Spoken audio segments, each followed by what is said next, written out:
Ma'am একটা কুকুরের life স্প্যানটা কত আমরা জানি, জানার পরই তাকে আমরা নিজের বাড়িতে নিয়ে আসি, তাকে পোষা বানাই, তাকে ভালোবাসি, তাকে খাওয়াই, সব কিছু যত্ন করি। অত কুকুর তুমি রাখবে কি করে? তো নিজেরাই মারামারি করে মরে যাবে। ম্যাম আমি একটা ফুটেজ দেখেছি আপনার, আপনি শিয়ালকেও ফেড করছেন, শিয়ালকেও খাওয়াচ্ছেন। ম্যাম এই যে সুপ্রিম কোর্ট যে রায়টা দিল রিসেন্ট, এই যে দিল্লিতে ডগস, স্ট্রে ডগস বা স্ট্রিট ডগসের ওপরে, তো সেইটাকে নিয়ে ম্যাম আপনার কি পয়েন্ট অফ ভিউ? পুরে বস্তার মধ্যে সবে চোখ ফুটেছে, 6টা বাচ্চাকেও ফেলে দিয়ে গেছে। এবার তাদের যে আমি বড় করেছি, মানুষের সাথে অনেক বোঝাপড়া করে ভীষণ ব্যবসা শুরু হয়েছে। এই যে কথাটা আপনি বললেন, ওরা যেখানে খাবার দিচ্ছে তো সেই জায়গাটাকে দিয়ে ওরা চলে যাচ্ছে, ওই জায়গাটা অপরিষ্কার থেকে যাচ্ছে, আরেকজন যাচ্ছে তখন সেটা নিয়ে কমপ্লেন করছে, যেটার কারণে ডগ হেটার্স কেউ না হতে চাইলে হয়ে যায়। এই যে লকডাউন পিরিয়ডে বা কোভিড পিরিয়ডে মানুষজনেদের তো খুব ক্ষতি হয়েছে, মানে মানুষরা খেতে পায়নি, অনেক কিছু হয়েছে। কুকুরদের মানে ওই পিরিয়ডটা কেমন গেছে? ওরা তো না খেতে পেয়ে ম্যাম কোনো কুকুরকে কষ্টতে দেখলে আপনি হেল্প করতে যাওয়া। সো ম্যাম আমরা দেখেছি যে রাত হলে কুকুররা একটা গাড়ির পেছনে তাড়া করে, মানে বাট হ্যাঁ দিদি যেটা রেখেছে চিকু, ও বেঁচে গেছে, ও ভালো আছে, কিন্তু একটা কথা আমি সবসময় দেখি, বাড়ির লোকেদের ওপরে ও সবসময় গেইও করে। ম্যাম বলছিলাম যে একটা রাস্তার কুকুর আর একটা বাড়ির পোষা কুকুরের মধ্যে তফাৎটা কি?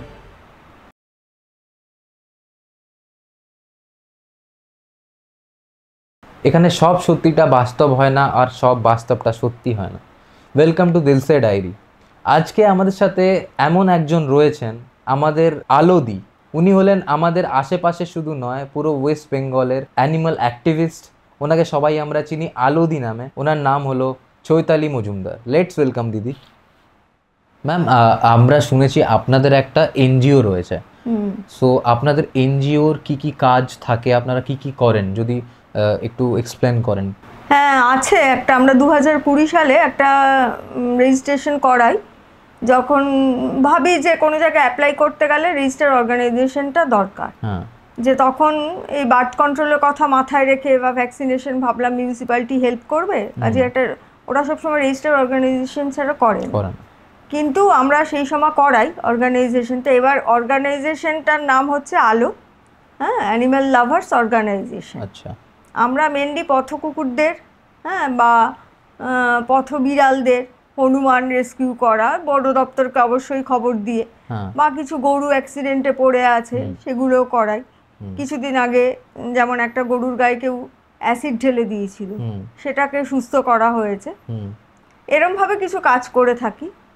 কিন্তু অনেকে এটা মনে করে যে যেহেতু রেজিস্টার অর্গানাইজেশন, এই বোধহয় সরকার হেল্প করছে, আমি খেতে দিতে বেরোলে ভাবে এই সরকার পয়সা দিচ্ছে, না হলে এতদিন ধরে একটা লোক নিজের পয়সায় কেন খাওয়াবে, নিশ্চয়ই কোনো স্বার্থ আছে। কিন্তু না, কোনো স্বার্থ নেই, এটা ভালোবেসেই করি আর কি। কারণ কিছুটা বলতে পারো মায়াও পড়ে গেছে, এত বছর ধরে খাওয়াচ্ছি তো। প্রথমে পাড়াতে ছিলাম, তারপরে রাস্তায়, মানে অনেক জায়গায় আস্তে আস্তে পরিধিটা বাড়ছে। এবার তুমি ধরো যেহেতু এনজিও, হ্যাঁ, লোকে মনে করছে সরকারি অনুদান আসছে, কেউ বিশ্বাসই করে না যে সরকার পয়সা দেয় না। কেউ খবর দিল, তুমি সেটা অস্বীকার করতে পারবে না, বা হয়তো সবসময় যাওয়া সম্ভব হয় না। ভাবি যে তুমি খবর দিয়েই খালাস, তুমি আর তার মাঝখানে কিছু নেই। এবার তোমার রেসপন্সিবিলিটি কি, তুমি যেহেতু এনজিও রেজিস্ট্রেশন করেছো, তুমি তোমার কিন্তু যে ওর কি হবে কুকুরটা আর কি হবে, যেহেতু তুমি কাজ করো, তুমি তোমার লোক পাঠাচ্ছ, তুমি তোমার ডাক্তার পাঠাচ্ছ, খরচা পুরোটাই তোমার। হ্যাঁ, সেরকম খুব মানে সিরিয়াস কন্ডিশন হলে গ্রুপ মেম্বাররা তো দেয়, তাদের বলি হয়তো একটু পাঠাও কুকুর। এমনও হয়েছে কুকুরকে কলকাতায় পাঠাতে হয়েছে। শেল্টার রয়েছে ম্যাম ওখানে? হ্যাঁ, অনেক শেল্টার আছে, তাকে পাঠাতে হয়েছে। এবার আমাদের কলকাতায় পাঠানো মানেই 4 কুকুরটাকে নিয়ে যাবে, নিয়ে আসবে, 4 8,000 টাকা গাড়ি ভাড়া ওখানে। কাজে এই টাকাটা উঠবে কোত্থেকে? একটা পয়সা তো বাইরের অনুদান নেই। আর জানি না কারা ফান্ড পায় কি পায় না। আমরা তো কাজ করি, আমরা খুব একটা ফান্ডের জন্য বলিও না, মানে কাজ করব না ওই করব বলবো, এত সব জানিও না যে কিভাবে ফান্ড চাইতে হয়, কিভাবে কি করতে হয়। হয়তো বললাম যে সবাই একটু শেয়ার করো, কেউ যদি ফান্ড দেয়, কেউ হয়তো মাঝে মধ্যে ওঠেও, কিন্তু এই মানে এটা তো আমাদের আসলে ব্যবসা না, আমরা ভালোবেসে, এটা প্রফেশন না আমাদের, ভালোবেসেই কাজটা করি। যে রেজিস্টার অর্গানাইজেশন অন্তত এদের স্টেরিলাইজেশন করাবে, ভ্যাকসিনেশন করাবে, বাচ্চাগুলো সুস্থ থাকবে। হ্যাঁ, কারণ এরপরে যে আসবে এটা তো আমি সারা জীবন করতে পারবো না, কেউ না কেউ আসবে, অন্তত কুকুরগুলো বুঝতে পারবে যে কুকুরগুলো ভ্যাকসিনেটেড, কুকুরগুলো স্টেরিলাইজেশন, সেই বুঝে তার পরবর্তী স্টেপটা করবে। তা অনেকেই এটা ভাবে যে বোধহয় অর্গানাইজেশন মানেই হচ্ছে গভর্নমেন্ট পয়সা দেয়, গভর্নমেন্ট ফান্ড দেয়, না হলে এই এত ফিডিং এত এটা নিজে থেকেই করি। মানে আমরা অনেক কিছু স্যাক্রিফাইস করে এই জিনিসটা করি, একটা দিন কোথাও যেতে পারি না যে এদের খাবার কি হবে, এদের ট্রিটমেন্টের কি হবে, বা কোথাও ধরো কোনো অ্যাক্সিডেন্ট হলো সেটা তো আমাকেই করতে, আমাদের গ্রুপ মেম্বাররা সবাই তো এই কাজটা করতে পারে না, তারা পাশে আছে, কিন্তু ফিল্ডে নেমে কাজ করতে হয় আমাকে। যে অ্যাক্সিডেন্ট হলে যে একটা ডাক্তার খবর দেবে সেটারও সেরকম কেউ নেই, কাজে ওরম অর্গানাইজেশন বা শেল্টার করা মানে লোকজন কিন্তু থাকতে হয়। করে ফেলেছি তখন ঠিকই, কিন্তু যাই হোক এই অ্যাপ্লাইটা করতে পারছি, প্রশাসন কোনো কারণে হেল্প করে ক্রুয়েলটি কেসগুলোতে, এই চলছে আর কি। এরকম ভাবে ডক্টররা আপনাদেরকে হেল্প করে না? কোনো ডক্টর হেল্প করে মানে বিনা পয়সায় কিচ্ছু করে না। না, একটা ইনজেকশন দিতেও আমাদের 200 টাকা দিতে হয়। সো ম্যাম, ডগ লাভার বা এই প্রফেশনে আসা বা কোনো কুকুরকে কষ্টতে দেখলে আপনি হেল্প করতে যাওয়া, বা আপনাকে আজকে আশেপাশে লোকেরা সবাই চেনে কি he is a animal activist, so ওই জার্নিটা কেমন, মানে কোন দিন আপনাকে কিটা চেঞ্জ করে দিল আপনার লাইফে? দেখো, প্রথম থেকেই যে ডগ লাভার ছিলাম না, আমার প্রথম কাজ শুরু কিন্তু বিড়াল নিয়ে। ওকে, ঠিক আছে, আমার মেয়ে খুব ভালোবাসতো, আমিও ভালোবাসতাম, কিন্তু অ্যাকচুয়ালি ও যত মানে ডাস্টবিনে কুকুর বা বিড়াল ফেলে দিলে ও ঘরে নিয়ে আসতো, এসে তার ট্রিটমেন্ট করতে পারতাম না, ওরা মরে যেত স্বাভাবিকভাবে। সবে চোখ ফুটেছে, তখন তো মা ছাড়া আমার পক্ষে সম্ভব ছিল না, তা এরম দেখতে দেখতে বাঁচাতে পারতাম না। এক সময় কি হয় যে মনে হয় সত্যি মানে এত ওরা কষ্টে, মানে এই জীবনটা এত কষ্টে যে লোক ফেলে দিয়ে যাচ্ছে, মার থেকে আলাদা করছে, নিজেও তো মা, বুঝি। তারপরে একদিন আমরা যাই হোক আর হলদিয়া মেলাতে যাই, তখন দেখি একটা রাস্তায় এরকম কুকুর গাড়িতে অ্যাক্সিডেন্ট হয়ে পড়ে আছে, সে সাংঘাতিক অবস্থা, সাথে সাথে ওকে তুলে নিয়ে গিয়ে ট্রিটমেন্ট করি। সেই থেকেই আমার কুকুর বা বিড়াল নিয়ে আমার কাজ করা, আমার মানে করতে করতে এখন মায়া পড়ে গেছে। এখন মনে হয় ওদের জন্য না করলে আমার মানে সারাদিনটা আর সময়টা কাটে না এরকম। বা কেউ তো নেই এখানে যে করবে, জানোই তো হলদিয়াটা মানে অ্যাক্টিভিস্ট কম, লাভার আর অ্যাক্টিভিস্টের মধ্যে তফাৎ আছে। হ্যাঁ, তো মানে সেই দিনকার ওই যে মোমেন্টটা ছিল, কিছু একটা ফিল হলো তারপর থেকে আপনি, কেননা ফিল হলো মানে আমি ওকে টানা 6 মাস ট্রিটমেন্ট করেছি, ও দাঁড়াতে পারতো না।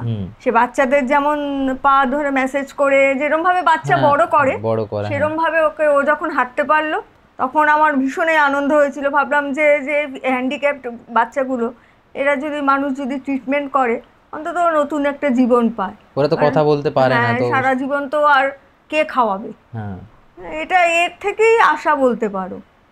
আচ্ছা, তো ম্যাম রেগুলার কি এখন আপনি সব আপনাদের এরিয়া বা আপনার আশেপাশে সব? হ্যাঁ, রেগুলার খাওয়াই মোটামুটি, আবার এমন জায়গার দিনকে দিন তো বাড়ছেই। শুরুটা কম দিয়েই হয়েছিল, 50টার মতো দিয়ে করোনার সময় বেরোই। যখন বেরোই তখন দেখি রাস্তাঘাট একদম শুনশান, যে কুকুরগুলো ধরো যে কোনো দোকান থেকে বিস্কুট পেতো, তারা তো বসে আছে। আমরা তো জানি যে অমুক দিন থেকে অমুক দিন লকডাউন, ওরা তো জানে না সে খাওয়ার, মানে তখন খুবই প্যাথেটিক অবস্থা। তখন থেকে কম কম করে শুরু করি, এবার জানোই তো একটা খেলে আরেকটা আসে, এরকমভাবেই সংখ্যাটা বাড়ে। এখন তো অনেক জায়গায় অনেকই বেড়েছে, তবে হ্যাঁ যেগুলিকে আমি খাওয়াই খুব কমই আছে যে ধরতে পারি না, আমি চেষ্টা করি ভ্যাকসিনেশন করিয়ে দেওয়ার। আচ্ছা, হ্যাঁ, এবং যারা ফিডাররা আছে আমি বলবো যে অবশ্যই তারা যেন ভ্যাকসিনেশন করায়, এটা সরকারেরই উচিত করানোর, ভ্যাকসিনেশন করানো বা স্টেরিলাইজেশন করানো। কিন্তু ফিডারদের একটা সমস্যা, মানুষ তো একদম চোখ কান খাড়া করে আছে যে কোথায় তোমার খুঁতটা ধরবে। হ্যাঁ, যে কোনো কুকুর যদি মারামারি করে, ধরো কারো কোনো কেউ যাচ্ছে তার গায়ে উঠে গেল, কোনো আঁচড় লাগলো, তখনই দোষটা হয়ে যায় ফিডারদের যে আপনি খাওয়াচ্ছেন। আর অবশ্যই যারা ফিডিং করায় সেই জায়গাটা দাঁড়িয়ে থেকে পরিষ্কার করে দিতে হবে। কোনো বাচ্চারা খেলছে বা রাস্তার মাঝখানে এগুলো খাবারটা মানে যাতে না দেয়। তবে আমি বলবো আমি কয়েকটা জায়গায় দেই যেখানে একদম ওপেন রাস্তা এবং মানুষ যাতায়াত করছে, আমি সেই ডগগুলোকে ভ্যাকসিনেশন করানো এবং সেই দোকানদারগুলো আমাকে বলে তো দোকানের সামনে দিতে, কারণ দোকানের সামনেই বসে থাকে কুকুরগুলো। আমি তো এক এরিয়ার কুকুর আরেক এরিয়াতে নিয়ে যেতে পারি না ফিডিংয়ের জন্য, যেহেতু মিউনিসিপ্যালিটি কোনো এখনো জায়গা ঠিক করে দেয়নি। ওয়েস্ট বেঙ্গলে তো বলছিল যে নির্দিষ্ট জায়গা করে দিতে, সেরম মানে এরিয়া হিসাবে জায়গা করতে হবে। এক এরিয়ার কুকুর তো আরেক এরিয়াতে যাওয়াতেও ফিডিংও করাতে হবে, তাদের সুস্থও রাখতে হবে, আর অবশ্যই মানুষের কথাও ভাবতে হবে। তো ম্যাম আপনি আপনার নিজের হাতেই সব কুকুরকে ফিড করান? আপনাকে হ্যাঁ, নিজের হাতেই করাই, নিজের হাতে রান্না করা, নিজের হাতে মানে দেওয়া, সঙ্গে মানে যেরকম টোটো বা আমার হাজবেন্ডের স্কুটি করেই আমি যাই। সবাই মোটামুটি এখানে চেনে, এবং এরমও হয় রাত্রি 1টা 2টোতেও আমি বাড়িতে আসি। আমার কিন্তু কোনো ভয় লাগে না, কারণ আমি জানি যে ওরাই আমাকে গার্ড করে রাখবে। আপনি যেখানে যাবেন আপনার পেছনে পেছনে ওরা সব সময়। অবশ্যই। এবং রাত্রে দিতে, বেশি রাত্রে দিতে সুবিধা, তখন পাবলিকে মানে প্লেসটা ফাঁকা থাকে তখন দিতে সুবিধা, আমি নিশ্চিন্ত হই। যে কারণ ওরাও তো এখন মিটিং টাইমে তো একটু তো প্রবলেম হয়, ছটফটানোর ভাবটা থাকে, এই জন্য আমি চেষ্টা করি একটু বেশি রাত্রে যাওয়া যখন মানুষজন থাকে না। আচ্ছা ম্যাম, এই কুকুররা তো অ্যাগ্রেসিভ হয়ে যায় কেন রাত হলে? না, কি বলো তো, অ্যাগ্রেসিভ না, কুকুররা হচ্ছে এরিয়া নতুন, ওই সময়টা কেউ যাতায়াত করছে না, সেই সময়টা বাইরের কোনো লোক দেখলে তখন ওরা ভাবে হয়তো নিশ্চয় কোনো খারাপ উদ্দেশ্যে এসছে, তখন চিৎকার করে। হ্যাঁ, কিন্তু তুমি ধরো অন্য পাড়ায় যাচ্ছ, তোমার ধরো কোনো কাজ, আমি 12টার সময় যাচ্ছি রেগুলার, তুমি 2টো বিস্কুট দাও, তোমাকে চিনে গেলে তখন কিন্তু আর করবে না। আরেকটা হচ্ছে কুকুর গাড়ি দেখে দৌড়ায় অনেক সময়, দেখো গিয়ে কোরম ধরনের কোনো গাড়ি কোনোভাবে ওকে আঘাত করেছিল। ম্যাম বলছিলাম যে একটা রাস্তার কুকুর আর একটা বাড়ির পোষা কুকুরের মধ্যে তফাৎটা কি? দেখো, রাস্তার কুকুর, আমার মনে হয় রাস্তার কুকুরে ইমিউনিটি পাওয়ার অনেক বেশি থাকে, কারণ ওরা অনেক রকম স্ট্রাগল করে ওদের লাইফটা কাটায়। কিন্তু আমরা বাড়ির কুকুরকে কি একটু এটা খাবি না শরীর খারাপ হবে, ওটা খাবি না শরীর খারাপ হবে, আমরা নিজেরা যেরকম মনে করি সেরকম খেতে দিই, কিন্তু রাস্তার কুকুর যা পায় তাই খায়, কাজে ইমিউনিটি পাওয়ার সবসময় বেশি রাস্তার কুকুর বাড়ির কুকুরের থেকে। ম্যাম আমাদের আশেপাশের যে কুকুরগুলো রয়েছে, কত কুকুরগুলো, ওদেরকে আমরা কি করে ভালো করে রাখতে পারি, মানে ভ্যাকসিনেশন হোক বা খাওয়া দাওয়া? দেখো, খাওয়া দাওয়া তুমি ধরো যেই পাড়াতে থাকে, দেখলে 20টা ফ্ল্যাটের মধ্যে 2জন হয়তো ভালোবাসে, 18 জন ভালোবাসে না, তোমাকে বুঝতে হবে এটা। প্রথমেই ভ্যাকসিনেশন দরকার, আর বার্থ কন্ট্রোলটা দরকার, মানে ওদের স্টেরিলাইজেশনটা খুব দরকার, তাহলে দেখবে। আর ছেলে কুকুরগুলোর অবশ্যই ক্যাস্ট্রেশন দরকার, মেয়ে কুকুরগুলো স্টেরিলাইজেশন, ছেলে কুকুরগুলো নিউটার, এই দুটো করা থাকলে আমার মনে হয় পাড়ার কোনো সমস্যা হবে না, তোমার পাড়াতে বাইরের কুকুরও ঢুকবে না। আর আরেকটা হচ্ছে মানে যেটা হয়, পাড়াতে 5টা কুকুর থাকলে খাবার পায়, কিছু তো আমরা 2জন ভালোবাসে মানে তারা খাবার দেবে, কিছু ডাস্টবিন থাকে যেখানে উচ্ছিষ্টগুলো ওরা খেয়ে এমনি ফেলে দেয়, ওরা খেয়ে নেয় খাবার। তোমাকে এটা লক্ষ্য রাখতে হবে কেউ যেন অত্যাচারটা না করে, ওদের উপর টর্চারটা না করে। আমি ভালোবাসি না মানে আমি গায়ে গরম জল ঢালবো, আমি আমার দরজার সামনে বসলে আমি লাঠি পেটা করবো। বৃষ্টির দিনে আমার মনে হয় কেউ সবাই একটু গেটটা খুলে দিলে কি ওরা অন্তত বৃষ্টিটার জন্য বেঁচে যায়, এইটা একটু পাড়ার লোকের সহযোগিতা করা উচিত। সবসময় ওরা নোংরা, ওরা মানে গায়ে গন্ধ এইসব বললে তো হবে না, কারণ তুমি যখন ভালোবাসো তোমার ঘরটা যেমন পাহারা দেয়, যারা লাঠি পেটা করে তাদের ঘরটাও কিন্তু ওরা পাহারা দেয়, কাজেই তোমাকে এটা বুঝতে হবে। আর আমার মনে হয় পাড়াতে আলোচনা করে ওদের অবশ্যই ভ্যাকসিনেশন করা দরকার, আর কুকুরের সংখ্যাটা আগে কমাতে হবে, নিজেরা ইনিশিয়েটিভ নিয়ে, কারণ এটা করার দায়িত্ব হচ্ছে মিউনিসিপ্যালিটি। আমরা অনেকবার মিউনিসিপ্যালিটিকে অ্যাপ্লাই করেছি যে ওদের বার্থ কন্ট্রোলটা করার জন্য, কারণ প্রচুর কুকুর বেড়ে যাচ্ছে, সবাই সব জায়গায় তো খাবার পায় না, দেখি অনেক জায়গায় খুব রোগা রোগা কুকুর, খারাপ লাগে, কিন্তু সব জায়গায় আমাকে ফিডিং করানো সম্ভব হয় না, এর জন্য সবার আগে ওই ভ্যাকসিনেশনটা আর স্টেরিলাইজেশনটা দরকার। ম্যাম এই যে ভ্যাকসিনেশন যে আপনি করান বা এই যে আপনি ফিড করেন রাস্তার এতগুলো কুকুরকে, সো এটার ফাইন্যান্সিয়াল হেল্প কেউ করে না, পুরোপুরি আপনারটা? ফিডিংটা পুরোটাই আমার। আচ্ছা। আর আমাদের কিছু গ্রুপ মেম্বার আছে, ধরো 25 জনের মতো, তার মধ্যে কেউ হয়তো এরকম একটা হোয়াটসঅ্যাপ গ্রুপ আছে যে আমাদের বলা আছে পার মান্থ 200 টাকা করে যুগতে, সেটা অন্তত হয়তো 10 জন দিল, হ্যাঁ, কিন্তু হয়তো 2000 টাকা উঠলো, বা কেউ বা হয়তো অনেকে 500 টাকাও দেয়, মানে 2,500 টাকার উপরে ওঠে না। আচ্ছা, কিন্তু ওর ধরো এই যে অ্যাক্সিডেন্ট কেস, গতকালই শুনলাম আইওসির ওখানে একটা কুকুর পা ওর কেটে পড়ে আছে, সেই ট্রিটমেন্টটা করতে আমার মিনিমাম 4,000 টাকা লাগবে। তার পা বাদ দেওয়া, তার ট্রিটমেন্ট করা, তার ঘা শোকানো, ডক্টর, সমস্ত কিছু, এটা বাকিটা আমি দিই। আচ্ছা, হ্যাঁ, আর ফিডিংটা পুরোটাই আমার।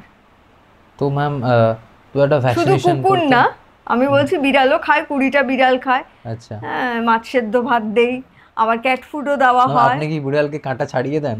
না, কাঁটা শুদ্ধই দেই। আগে বুঝতাম না, আগে কাঁটা ছাড়িয়েই দিতাম, তারপরে এখন খুব কাঁটা দেই না, যেটা ওর গলায় লাগতে পারে, মোটা মোটা কাঁটাগুলো ফেলে দিই। আর মাছ ভাত যেরম দেই, আবার ক্যাট ফুডও দেওয়া হয়। ম্যাম, কুকুরকে বেশি লোক ঘৃণা করে আর বিড়ালকে করে না, মানে বিড়াল আসে না, মানে খুবই ওপরে, মানে বা সবাই বিড়ালকে নিয়ে কথা বলে না, কুকুরদেরকে নিয়ে সবাই কথা বলে কি ও নোংরা করেছে, ও কামড়ে দেয় বা কিছু।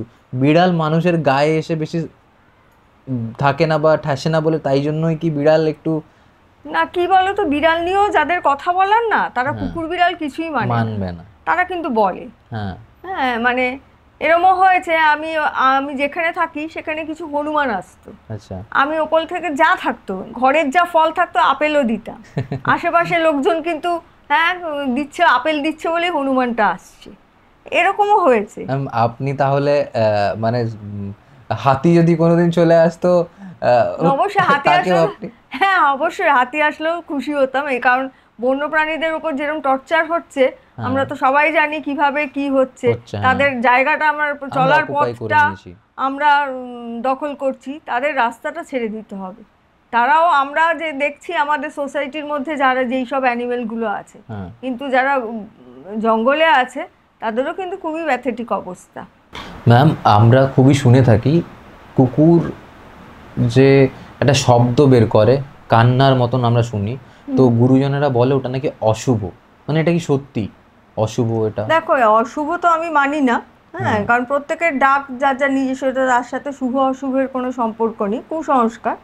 কিন্তু কুকুর কিন্তু অনেক সময় তার পুরুষ সঙ্গী বা তার মেয়ে সঙ্গীর জন্য চিৎকার করে, বিশেষ করে মিটিং টাইমটা বা কোনো আওয়াজ। আমি যেমন আমার পাড়ার কুকুরগুলো, আমি যেহেতু ট্রেন যায় ওখানে, মানে লাইনের পাশে থাকি, ট্রেন গেলেই ওরা একটা বিভৎস আওয়াজ করে। হ্যাঁ, সবাই বিরক্ত হয়, হ্যাঁ কি চিৎকার করছিস, কিন্তু ওটা সাউন্ডের জন্য, সাউন্ড ভাইব্রেশনের জন্যই ওটা হচ্ছে। আচ্ছা, এটা অত কিছু হবে না, কিছুক্ষণ। হ্যাঁ, তবে আমি বলবো যে অনেক সময় আমরা দেখি যে কুকুর অনেক সময় মানে প্রতিদিনই একই টাইমে চিৎকার করছে। আমার মনে হয় যে, আমাদেরও মনে হয় যে, আমি বলবো না ঠিক, আমি মানি না, কিন্তু তবু যেন কোথায় একটা মনে হয় যে বোধহয় অশুভ হবে।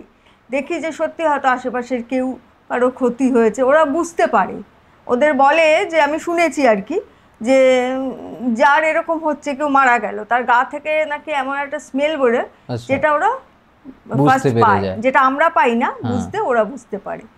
কিন্তু বা কোনো মা কুকুর তার বাচ্চাকে কেউ ফেলে দিয়ে এসছে, তখন তার ওই কান্নাটা আমাদের মনে হয় যে অশুভ, কিন্তু সে তো তার বাচ্চার জন্য কাঁদছে। হ্যাঁ, আরেকটা হয় না, বলে কি, মানে এটা আমি শুনেছি, আমি জানি না ঠিক মতন, যে কুকুর নাকি নেগেটিভ এনার্জি, এটা বাংলাতে যদি আমি বলি, একদম নেগেটিভ এনার্জি বোঝে। কারণ বলে যে কোনো নেগেটিভ এনার্জি থাকলে সেখানে কুকুর থাকে না। আর ও নাকি, মানে যদি বেঙ্গলিতে বলি, কোনো প্রেত আত্মা বা কিছু ওরা আগে সেন্স করে না।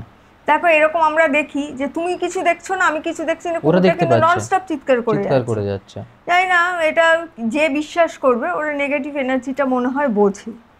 হ্যাঁ, যে এর জন্য তুমি দেখছো যে ও চিৎকার করেই যাচ্ছে, এটা বিশ্বাস করলে বিশ্বাস করা, না বিশ্বাস করলে না। কিন্তু আমার মনে হয় কিছু একটা তো দেখে, না হলে কেন চিৎকার করবে? অকারণে তো চিৎকার করে না। যেরকম প্রাকৃতিক কোনো দুর্ঘটনা ঘটার আগে, অবশ্যই আমরা ভূমিকম্প হয়তো আমরা অনেক পরে বুঝতে পারি, ওরা মাটি একটা বলে যে মাটির ভাইব্রেশনে, যে আমাদের ভূস্তরের ভাইব্রেশনটা ওরা আগে বুঝতে পারে, যার জন্য ওরা কিন্তু সেখান থেকে সরে যায়। মানে ওরা কি করে, আমি এটা দেখেছি, মানে ওরা নিজে সেফ জায়গায় চলে যায়। বা হিমাচলেও আমরা দেখলাম তো কিছুদিন আগে, যে একটা কুকুর একটা গ্রামকে বাঁচিয়েছে। হ্যাঁ, বুঝতে পারে যে ওই মেঘ ভাঙা বৃষ্টি যেটা বলি, যে সে পুরো গ্রামকে ভাসিয়ে নিয়ে গেছে, কুকুরটা কিন্তু বুঝতে পেরেছিল। সো ম্যাম, আমরা দেখেছি যে রাত হলে কুকুররা একটা গাড়ির পেছনে তাড়া করে, মানে আমি অনেকবারই দেখেছি, আমি যখন রাতে গাড়ি নিয়ে ফিরি বা যখন বাড়ি আসি, এই রাত হলেই কেন, দিনের বেলা করে না, কিন্তু এই রাতের বেলা ওরা করে কেন? দেখো, রাত্রিবেলা বলতে যখন লোকজন কম থাকে না, তখন হয়তো ওদের মনে হয় বাইরের লোক দেখলে যে বোধহয় পাড়ার কোনো ক্ষতি করছে বা কোনো গাড়ি দ্বারাও হয়তো আহত হয়েছে, সেই সময় হয়তো রাত্রিবেলাটা তো ওরা পাহারা দেয়, কান সজাগ থাকে। কাজে সেই সময়টা হয়তো তারা করে, ভয়ের কিছু নেই। ওটা যে যে গাড়ি চালাবে, আমরা মানে আলো থেকে কিছু কুকুরের রেডিয়াম কলার বেল্টও লাগিয়েছিলাম, যাতে যে গাড়ি চালাচ্ছে বা বাইক চালাচ্ছে দেখতে পায়, ওরও ভালো থাকবে বা যিনি চালাচ্ছেন তারও বিপদের হাত থেকে মুক্তই হবে। তা এইটা একটু কয়েকবার যে হয়তো যেই রাস্তাটা দিয়ে তুমি যাচ্ছ দেখছো এরকম মাঝে মধ্যেই তারা করছে তোমাকে, তখন কিছু বিস্কুট রাখবে। আমি এটা সাজেশন দেবো যে কিছু বিস্কুট যদি কুকুরকে দিয়ে যাওয়া হয়, কারণ ও তোমাকে চিনে গেল, ওর তোমার স্মেলটাও চেনে গেল, আমার মনে হয় না সেই সময় তারা করবে। আচ্ছা ম্যাম, আমি আরেকটা, আমার খুব একটা কথা জানার ইচ্ছে। আমার জেঠুর বাড়িতে একটা কুকুর রয়েছে, তো এটা 4 to 5 ইয়ার্স আগেকার একটা ঘটনা। আমার একটা বন্ধু রয়েছে, তো দুটো কুকুর কেউ একটা ছেড়ে গিয়েছে, তো ওখান থেকে ও দিদি নিয়ে এসে একটা নিজে রাখে, দুটোই রেখেছিল। তারপরে ওর দিদির একটা বন্ধু বললো আমাকেও দে, সে একটা নিয়ে গেলো, দিদি একটা রাখলো। তো ওই কুকুরটা ওর কিছু মানে শরীরে অসুস্থতার কারণে ডাক্তার দেখানোর পরও বাঁচেনি, বাট হ্যাঁ দিদি যেটা রেখেছে চিকু, ও বেঁচে গেছে, ও ভালো আছে। কিন্তু একটা কথা আমি সবসময় দেখি, বাড়ির লোকেদের ওপরে ও সবসময় ঘেউ ঘেউ করে, কিন্তু বাইরের লোককে দেখলে লোকায়। এই ব্যাপারটাও কেন ম্যাম? না, কিছু কুকুর বলো তো ওকে কি বের করানো হয়, রেগুলার হাঁটানো, রেগুলার ওকে হাঁটায়। হ্যাঁ, কিছু আছে তো, ওর কিছু টাইপের কুকুর আছে, যেমন আমার ঘরের কুকুরটাও চেনা মানুষ রোজই দেখছে, তাকে দেখে ঘেউ ঘেউ, তাকে দেখে করছে, বাইরের লোককে দেখে করছে না। না, বা বাইরের লোককে না, ও বাইরের লোককে দেখেই করে। হ্যাঁ, ও আমাদের দেখে কিছু মানে যেরকম থাকি, ও আমাদের এই দুজনের বাইরে কাউকে দেখলেই ব্যাস ঘেউ ঘেউ শুরু করলো।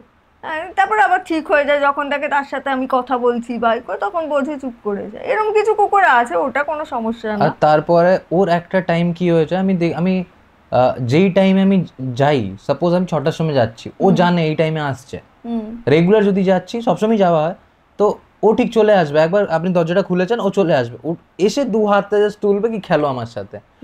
তো কেন এই ব্যাপারটা আমি বুঝতে পারি না। আবদার করে বাচ্চারা তো আবদার যেরকম করে, ওরাও তো আমাদের বাচ্চারই মতনই। হ্যাঁ ম্যাম, একটা কুকুরের লাইফ স্প্যানটা কত আমরা জানার পরই তাকে আমরা নিজের বাড়িতে নিয়ে আসি, তাকে পোষা বানাই, তাকে ভালোবাসি, তাকে খাওয়াই, সব কিছু যত্ন করি। তো তারপরেও এমন কি করে ম্যাম কিছু মানুষরা 1 মাস, 1.5 মাস বা 3 মাস ওদেরকে নিজের বাড়িতে পোষা বানানোর পর ওদেরকে রাস্তায় ছেড়ে আসে? এরকম ঘটনা আমি দেখেছি, শুনেছি। ম্যাম, আপনার নজরে এরকম কিছু হয়েছে? হ্যাঁ, প্রচুর। আমরা প্রায় দেখি যেরকম হয়তো দেশি কুকুর তো পোষার লোক কমই, ব্রিডের কুকুর আনে, তারপর 2 দিন গেল, তার হয়তো কোনো বড় প্রবলেম হলো, তাকে এবার আমাদের বলে যে দেখুন না, কেউ যদি নেয়, কিন্তু কি মানে সে ওই বাড়িতে থাকতে থাকতে ওই বাড়ির লোকই তার চেনা হয়ে যায়, ঠিক আছে, সে অন্য কাউকে দেবো বা লোকে এত নিতেও চায় না, কত নেবে। প্রচুর অ্যাডপশনের জন্য আমাদের মাথা খারাপ হয়ে যায়। বা কোনো মা, ধরো কারোর বাড়িতে থাকে মা কুকুর, তার 4টে বাচ্চা হলো, বাচ্চাগুলোকে বস্তায় পুরে ফেলে দিয়ে আসে, তখন তার অ্যাডপশন করে, যদি চোখে পড়ে, সবগুলো তো চোখে পড়ে, অনেক মরেও যায়।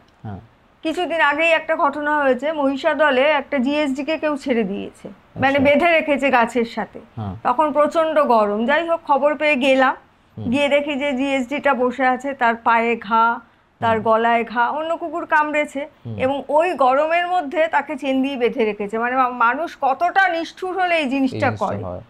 তারপর যথারীতি তাকে খুলে অ্যাডপশন করানো হলো। এখন তো প্রচুর এরকম কেস আসছে। বা অনেকদিন আগেও এখানে একটা ডোবারম্যান, রানীচকের ওখানে কেউ ছেড়ে দিয়েছিল, সে বুড়ো হয়ে হাড় পাজরা বেরিয়ে, তাকে কলকাতায় একজন নিয়ে যায়। এরকম ভাবে অ্যাডপশন করানোর চেষ্টা করি। তবে দয়া করে আমি বলবো যে পোষা দরকার নেই, ভালোবাসার দরকার নেই, কিন্তু এনে আর রাস্তায় ছাড়বেন না, দরকার হলে পুষবেন না। আমার শখটা আমার ভেতরেই থাক না, বাচ্চাটাকে কষ্ট দিয়ে কোনো লাভ নেই। কারণ সে তো দেখো, আমাদের শখ আহ্লাদ মেটানোর অনেক জিনিস আছে, কিন্তু তার শখ আহ্লাদ কিন্তু তুমি, যার বাড়ির লোকটা, সে কিন্তু অপেক্ষা করে থাকে যে কতক্ষণ বাড়ির লোকটা আসবে, আমি একটু খেলবো। এই যে তুমি যেমন বললে দিদির বাড়িতে গেলে এরকম করে, ও কিন্তু মানে ভাবে যে ওই লোকটা কখন আসবে বা ওই তার বন্ধু কখন আসবে, আমি একটু খেলবো। কাজেই তার মনটা ভাঙার কোনো দরকার নেই। আমার মনে হয় দরকার নেই, রাস্তার কুকুর রাস্তা থাকুক। আর ব্রিডারদের অবশ্যই আটকানো উচিত, মানে তাদের জন্যই আজ এই অবস্থা। যারা ব্রিডার আছে এই ছোট ছোট 10 দিন 12 দিন 15-20 দিনের বাচ্চাকে পয়সার জন্য অন্যের হাতে তুলে দেয়, সে বাচ্চাটা মার মানে ব্রেস্ট ফিডও করতে পারে না, মাটাও কষ্ট পায়, বাচ্চাও কষ্ট পায়। এরকম ভাবে আমার মনে হয় ঠিক নেই, ব্রিডার আগে বন্ধ করা উচিত। ম্যাম আসলে একটা সত্যি কথা বলতে কি, আমরা কি ভাবি একটা কুকুরকে পোষার আগে, কি জানেন, ভালোবাসা সব কিছু এইসব মানলাম, আমার পছন্দ কুকুরকে পুষবো, ভালোবাসা বা মায়া একটা জিনিস তো বেঁধে দেয়, কিন্তু আর জিনিসটাকে খরচাও অবশ্যই। তো সেই জায়গা থেকে সবাইকে নিজের সামর্থ্য বুঝে অ্যাডাপ্ট করতে হয়। ম্যাম একটা কথা আপনার কাছ থেকে জানতে চাইবো যে কিছু মানে এমন মানুষেরা রয়েছেন যারা কুকুর অ্যাডপ্ট করতে আসেন বা চান কি ওরা নেবেন, এরকম? শোনো, সেরকম মানুষ কম যে আমি নেব, কারণ তারা ব্রিডারদের থেকে নিয়ে নেয় অনেক টাকা, অনেকটা মানে তাদেরও রোজগার, আর তারাও ব্রিডের কুকুর পায়। দেশি কুকুর পোষার লোক কম। কিন্তু আমি বলবো দেশি, প্রত্যেকে দেশি, আমরা দেশি, আমরা যেন প্রত্যেকে একটা করে দেশি পুষি। হ্যাঁ, আচ্ছা, ওইটা করা উচিত আমার মনে হয়। এই যে লকডাউন পিরিয়ডে বা কোভিড পিরিয়ডে মানুষজনেদের তো খুব ক্ষতি হয়েছে, মানে মানুষরা খেতে পায়নি, অনেক কিছু হয়েছে। কুকুরদের মানে ওই পিরিয়ডটা কেমন গেছে? ওরা তো না খেতে পেয়ে ম্যাম খুব ক্ষতি হয়েছে। কুকুরদের মানে বললাম তো যে আমার যতটুকু কভার করার আমি করেছি, কুকুরদের দিয়েছি। আমি কিন্তু দেখেছি তখন প্রচুর ভবঘুরেও রাস্তায় বসে আছে, তাদেরও ধরো যেই হোটেলটার থেকে তারা খাবার পাবে তারাও তো আশায় বসে আছে। আমি কিন্তু নিজের থেকে বাড়ির থেকে রান্না করে তাদের খাইছি, এবং আমাদের অর্গানাইজেশনের পক্ষ থেকে একবার পুজোর সময় আমরা কিন্তু খাবার নিয়ে টোটো ভাড়া করে যত রাস্তার ভবঘুরে আছে আমরা কিন্তু দিয়েছিলাম রাত্রিবেলা। সঙ্গে আমাদের সদস্যরাও ছিল, তারা সবাই মিলে পুজোর আনন্দটা বাদ দিয়ে আগে ওদের দিয়েছি। এটা কি বলতো, এটা আলাদা ভালো লাগা, আর কিছুই না। হ্যাঁ, সবাই যখন আমরা ভালো মন্দ খাচ্ছি, ঠাকুর দেখছি, তখন ওরা অসহায় ভাবে বসে আছে, এটা খারাপও লাগে। কিছুদিন আগেও মঞ্জুশ্রীতে, তোমরা জানি না খেয়াল করেছো কিনা, ওই যে মোড়টাতে একজন মানে মহিলা আর কি ভবঘুরে বসেছিল, সে 1.5-2 মাস ধরে ওই গরমে আমরা যখন প্রচন্ড কষ্ট পাচ্ছি, ওখান থেকে কিন্তু সে নড়ছিল না, ওখানেই বসেছিল। তা আমি ভাবলাম যে কিভাবে ওকে ওঠানো যায়, উঠবো বললে সে উঠবে না, সঙ্গে পোটলি ভর্তি। আমি ট্রাফিককে জানাই, তো ওরা বলছে দেখুন ম্যাডাম ওরম ভাবে তো বললে উঠবে না। তারপর বাসুদেবপুর ক্ষুদিরাম স্মৃতি সংঘের কিছু ছেলেকে আমি জানাই ব্যাপারটা, ওদের হেল্প নিয়ে ওকে কিন্তু এক জায়গায় সরানো হয়। আচ্ছা, এইটা করে কি তারপরে চেষ্টা করি যে ওদের যদি কোনো ট্রিটমেন্ট করানো যায়, কিন্তু সেখানে এই ব্যবস্থা নেই। হ্যাঁ, আমার পক্ষে তো সব করা সম্ভব না, চেষ্টা করি, বা আমাদের যারা মেম্বাররা আছে সবাইকে যদি বলি দেখো এই ব্যাপার কি করব, তোমরা কি রাজি আছো? হ্যাঁ, কারণ একা ঠিক মানে কতটা করবো, একটা দেখো পাশে লোকও লাগে, ওরা কিন্তু আমাকে যথেষ্ট হেল্প করে, এরা ছাড়া আমার পক্ষে সম্ভব ছিল না। এইটুকুনি হেল্প পাই। বা এখানকার মানুষজন যারা রেগুলার আমাকে দেখছে, যেই মানুষটা 2টো বিস্কুটও দিত না কুকুরকে, সে এখন আমাকে মানে যাই হোক সে দেখি যে সে দেয়, বা তাকেও বলি যে আপনার দোকানের সামনে বসে আছে ভ্যাকসিনটা করিয়ে দিন, সে হয়তো তার ক্ষমতা নেই, বলে ম্যাডাম ভ্যাকসিনটা করিয়ে দিন। যেমন আমি বলছি তালপুকুরে বরুণ মোটরস আছে, বরুণদার গ্যারেজে আর কি 2টো কুকুর কেউ ছেড়ে দেয়, তা তখন ছোট বলে দেখুন কুকুর ছেড়ে দিয়ে গেছে। আমি বলছি আপনি কি রাখবেন? বলে হ্যাঁ আমার গ্যারেজে আছে, আমরা খেতে দেবো। আমরা সবার আগে ভ্যাকসিনটা করান, বলে তাদের ডিস্টেম্পারে ভ্যাকসিন, তাদের র্যাবিস ভ্যাকসিন করাই, তারপরে আরেকটা কুকুর কেউ ছেড়ে দেয়, ঠিক আছে, তারও ভ্যাকসিনেশনটা উনি করিয়ে দেন, মানে উনি নিজের খরচায় করিয়ে দেন, বলে আপনি করিয়ে দেবেন, যা লাগে আমি দিয়ে দেবো। উনি কিন্তু এটা মেনটেন করেন। হ্যাঁ, তারপর উনি যখন খেতে দেন, আর আমি তো ফিডিং করাই, যখন যাই তখন আমি যেহেতু 2-1 দিন দিয়েছি, ওনারটা খেলেও কিন্তু আমারটা খায়, কাজে অসুবিধা নেই। এরকম আর কি লোকজন যদি একটু সচেতন হয় না, তাহলে কোনো অসুবিধা কিন্তু হয় না। নিজেরা একটু উদ্যোগটা নিতে হবে, আশেপাশে আমাদের সব কুকুররাও ভালো থাকবে। সংখ্যাটা সবার আগে কমাতে হবে। কি বলতো, আমরা যারা এই নিয়ে কাজ করি প্রত্যেকে, আমি বলে না, তাদের কিছু জিনিস মাথায় রাখতে হবে। যেমন আমি যেটার কে খাওয়াচ্ছি বা আমার পাড়ায় যেগুলো প্রপার ভ্যাকসিনেশন প্রতি বছর, হ্যাঁ, যাতে ভ্যাকসিনেশনের ডেট পার না হয়ে যায়, ভ্যাকসিনেশন করানো দরকার। তাদের কি কি প্রবলেম আছে একটু জেনে, স্কিনের প্রবলেম মোটামুটি যেগুলো ট্রিটমেন্ট লাগে সেগুলো দরকার। আর অবশ্যই বার্থ কন্ট্রোল, কারণ দুটো কুকুর পাড়ার লোক সহ্য করে নেয়, কিন্তু 6টা কুকুর বা 10টা কুকুর তখন নিজেরাই চিৎকার করে। কারণ আমি বলছি গত বছর আমার পাড়ায় বস্তা পুড়ে, বস্তার মধ্যে সবে চোখ ফুটেছে, 6টা বাচ্চাকে কেউ ফেলে দিয়ে গেছিল। এবার তাদের যে আমি বড় করেছি মানুষের সাথে অনেক বোঝাপড়া করে। তো ম্যাম আমি চাইবো আপনি আমাদের ভিউয়ার্স বা অডিয়েন্স বা ডগ লাভার্স যারা আছে ওদেরকে একটু বলবেন, এই যে কথাটা আপনি বললেন ওরা যেখানে খাবার দিচ্ছে তো সেই জায়গাটাকে দিয়ে ওরা চলে যাচ্ছে, ওই জায়গাটা অপরিষ্কার থেকে যাচ্ছে, আরেকজন যাচ্ছে তখন সেটা নিয়ে কমপ্লেন করছে, যেটার কারণে ডগ হেটার্স কেউ না হতে চাইলে হয়ে যাচ্ছে, কারণ তাদের ডেলি ইউজ বা ডেলি বেসিসে তাদের প্রবলেম ক্রিয়েট হচ্ছে। তো প্লিজ একটু দিয়ে এই কথাটা বলেন। হ্যাঁ, না অবশ্যই বলবো যে যারা খেতে দিচ্ছেন এগুলো তো মেনটেন করবেই। সবার আগে কিন্তু আমরা যতই ডগ লাভার হই, আমরা কিন্তু মানুষের ওপরে দিয়ে করতে পারবো না, মানুষকে রাগিয়ে কিন্তু কোনো লাভ নেই। তাদেরকে অবশ্য আবার তারা টর্চার করবে সেটাও কিন্তু আমরা সহ্য করব না, আমাদেরগুলো একটু বুঝে করতে হবে। আমরা কুকুরকে যেমন ভালোবাসবো বা বিড়ালকে ভালোবাসবো, মানুষের কথাটাও আমাদের বুঝতে হবে, যেন আমরা ভ্যাকসিনটা করিয়ে দিই। আর সবাই মিলে বলবো যেখানে যে কর্পোরেশন আছে, মিউনিসিপ্যালিটি আছে, একটা আবেদন করুন যে আমাদের যদি হেল্প হয়, এদের করালে কি আমাদের একটু মানে নিশ্চিন্তে আমরা কাজগুলো করতে পারি। আর এদের নিয়ে আরেকটা কথা বলবো, এদের নিয়ে ভীষণ এখন মিডিয়াতে যা দেখছি ভীষণ ব্যবসা শুরু হয়েছে। হ্যাঁ, আজ শেল্টারে নিয়ে গেলাম, তাকে খেতে দিলাম না, হ্যাঁ, তাকে স্টেরিলাইজেশন নাম করে করালাম না, অথচ তোমার থেকে আমি 10,000 টাকা নিয়ে নিলাম। এটা প্লিজ করবেন না। এটা মানে ওরা তো অবলা, ওরা তো বলতে পারে না, এই পয়সা কিন্তু আপনাদের কাজে লাগবে না। কাজ করুন না, নিন 10,000 টাকা, কিন্তু কুকুরটাকে ভালো রাখুন। এখন ভীষণ এই নোংরামোটা শুরু হয়েছে, কিছু লোকের এই কুকুর দেখিয়ে বিড়াল দেখিয়ে কিন্তু তাদের পেট চলে। কাজে এই জিনিসগুলো করবেন না প্লিজ, তাদেরকে করুন, কাজটা ঠিকঠাক মতো করুন। এই নোংরামোটা যেন অ্যানিমেল ওয়েলফেয়ারে না হয়, কারণ একজনের জন্য 10 জনের বদনাম যাতে না হয়। যারা সত্যি সত্যি কাজ করে তাদের একটা বদনাম, তাদের লজ্জা, বলে অমুকে এই করেছে বলে তোমার এই অবস্থা, এরকম আর কি। তো লোকজন বলবেই তো এই জায়গায় হয়েছে, এরাও নিশ্চয়ই এরকম। হ্যাঁ, মানুষের বিশ্বাসটা হারিয়ে যাচ্ছে।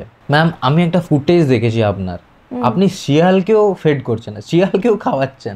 হ্যাঁ, মানে শিয়াল কি অনেকে বলে যে তোমাকে অ্যাটাক করবে, কিন্তু আমার যখন আমরা স্কুটি মানে হাজবেন্ড যখন স্কুটি নিয়ে যায়, কুকুরের মতো ওরাও কিন্তু স্কুটির আওয়াজটা জানি। আচ্ছা, হ্যাঁ, এবং আমি দেখি পেছন থেকে ওরা সামনে আসে না, অনেকটা ডিস্টেন্সটা মানে খুব বেশি ডিস্টেন্সে থাকে না।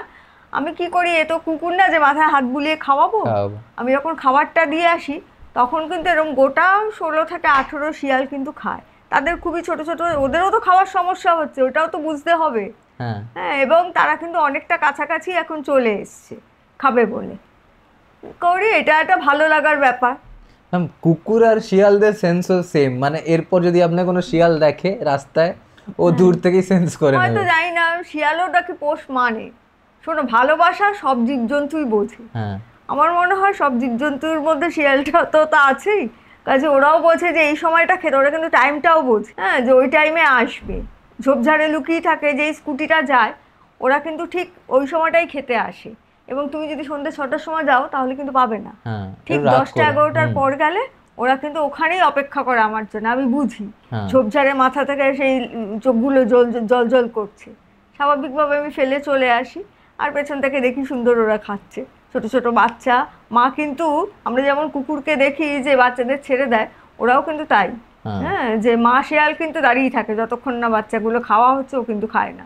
আচ্ছা, মানে ওদেরও এরকম হয়? হ্যাঁ, ওদেরও এরকম হয়। ম্যাম তাহলে কুকুর হলো, বিড়াল হলো, শিয়ালও হলো, ম্যাম এই যে সুপ্রিম কোর্ট যে রায়টা দিল রিসেন্ট, এই যে দিল্লিতে ডগস, স্ট্রে ডগস বা স্ট্রিট ডগসের ওপরে, তো সেইটাকে নিয়ে ম্যাম আপনার কি পয়েন্ট অফ ভিউ? প্রকৃতির জিনিস আমার মনে হয় প্রকৃতিতেই থাকা ভালো, তাতে আমাদের ভারসাম্য বজায় থাকে। আমার পছন্দ হলো মানে সেই জিনিসটা তুলে দিলাম। পশুপ্রেমীরা বা যারা মানবিক তারা সবাই এইটা রায়টাতে খুশি না। তারপরে আবার নতুন করে গতকাল রায় হয়েছে যে পথকুকুর তোলা যাবে না, তাদের ভ্যাকসিনেশন, স্টেরিলাইজেশন দরকার।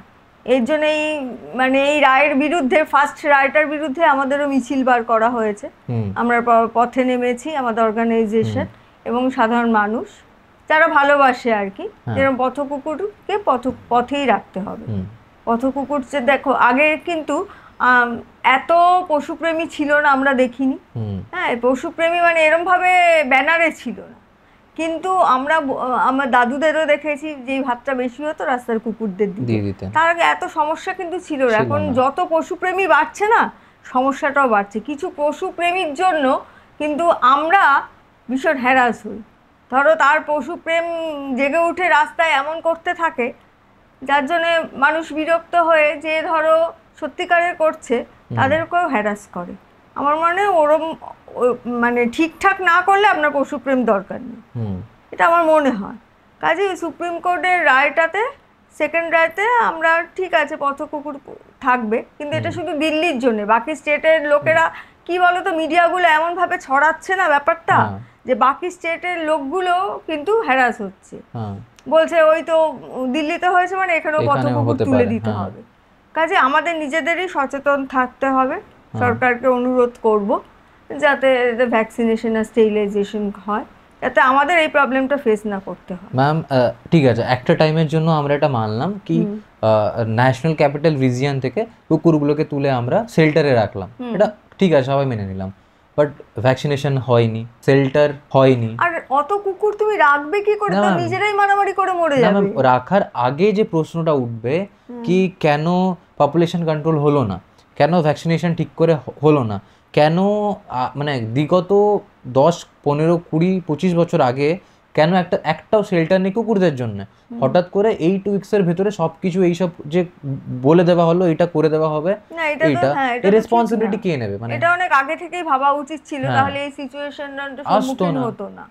হ্যাঁ, যে ভ্যাকসিনেশন বলো, স্টেরিলাইজেশন বলো, এটা যদি সেন্ট্রাল ভাবতো যে এটা দরকার, তাহলে কিন্তু পাবলিক এত হ্যারাস হতো না। সো ম্যাম, আমাদের ভিউয়ার্সের উদ্দেশ্যে আপনি কিছু বলতে চাইবেন? যারা কুকুরদেরকে ফেড করাতে চায়, নিজের আশেপাশে হোক কি দূরে বসে আছে, কোথাও জব করছে, টাইম দিতে পারে না, তো তাদের উদ্দেশ্যে কিছু ম্যাম বলুন। তাদের উদ্দেশ্যে বলবো যে আমরা এই কাজগুলো করি, শুনলেনই তো এতক্ষণ ধরে যে বললাম যে আমরা পথপশুদের জন্য করি এবং দুস্থ মানুষের জন্যও করি। যেমন পুজোর আগে আমরা গিয়ে ঝাড়গ্রামে জামা কাপড় দিয়ে এসছি, এরকম কিছু টুকটাক যতটা পকেট পারমিট করে ততটা করি। কেউ যদি হেল্প করতে চান যে কোনো বিষয়ে, মানে পথপশুদের বলুন বা মানুষের বলুন, হ্যাঁ, যদি কেউ হেল্প করতে চান তাহলে অবশ্যই আমাদের সাথে যোগাযোগ করবেন। আপনারা একটু জিজ্ঞেস মানে করে নেবেন বা দেখে নেবেন যে কাজটা হচ্ছে কি না, তাহলে যুক্ত হতে পারেন আমাদের সাথে। যে একটা নাম্বার দেওয়া থাকবে, অবশ্যই ওটাতে কল করে নেবে। প্লিজ যারা চান আলো যে এনজিওটা, এই পশুপ্রেমীদের এনজিও, কুকুর হোক, রাস্তার বিড়াল হোক, ইভেন ম্যাম শিয়ালদেরকেও ফেড করেন, ওদের ভ্যাকসিনেশনের জন্য ম্যাম পুরোপুরি সব কিছু দেখেন নিজের হাত দিয়ে। হ্যাঁ, ওনার একটা গ্রুপ রয়েছে যেখানে যদি আপনারা চান অ্যাড হতে, আমরা ডিসক্রিপশানে ওটা লিঙ্ক দিয়ে দেবো। সো প্লিজ যারা যারা চান একটু ম্যামকে সাহায্যের হাত বাড়িয়ে দেবেন। তো আমরা অ্যাকাউন্ট নাম্বার আমাদের এনজিওর অ্যাকাউন্ট নাম্বার আমরা দিয়ে দেবো। সো প্লিজ যারা চান কাইন্ডলি হেল্প করবেন। যদি আপনাদের কাছে রয়েছে কোনো গল্প, কোনো স্টোরি বা কোনো সত্যি ঘটনা, তবে আপনারাও আমাদের সাথে কন্ট্যাক্ট করতে পারেন, আপনারা আসতে পারেন আপনাদের স্টোরি সবার সাথে শেয়ার করার জন্য। Please do like, share, comment and subscribe. Thank you.